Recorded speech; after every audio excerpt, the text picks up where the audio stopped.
யானே பொய், என் நெஞ்சும் பொய், என் அன்பும் பொய். ஆனால் வினையே அழுதால் உன்னை பெறலாமே.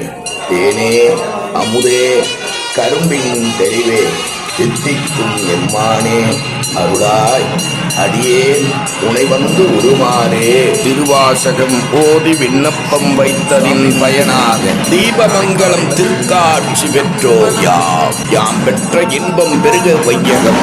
சோதியே சுடரே சூழொளி விலகே சுரிகுட பனைமுலை படந்தை பாதியே பரணே பால்கொள் வெண்ணீற்றாய் பங்கையத் தயனுமால் அறியா நீதியே செல்வத் திருப்பெருந்துறையில் செல்வத் திருவண்ணாமலையில் செழுமலக் குருந்தம் மேவிய சீர் ஆதியே அடியே நாதரின் தழைத்தால் அதெந்துவே என்றருளாயே. தாராய் உடையாய் அடியேற்கும் தாளினை அன்போற்றி ஓம் நம சிவாய.